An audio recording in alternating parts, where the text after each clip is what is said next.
All right, we're back with Disruptive Jay.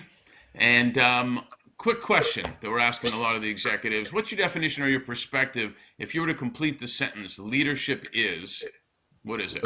Leadership is empowering others.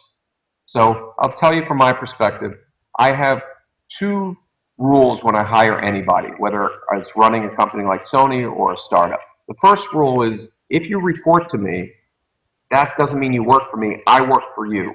Your job is to tell me what do you need to succeed, and then it's my responsibility to get it to you and get out of your way. If you don't tell me what you need, you can't do your job. I can't do my job. But the second one is even more important. If you work for me for a year and you do not make a mistake, I will fire you because everything about innovation and disruption, like I talked about in Disrupt You, is about getting over that fear of failing. And it is through not being afraid of failing that you discover new opportunities, new markets, and new growth.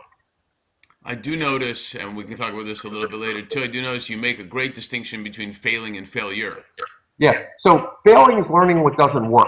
Failure is throwing in the towel. Walt Disney had several companies that went belly up before he started the studio.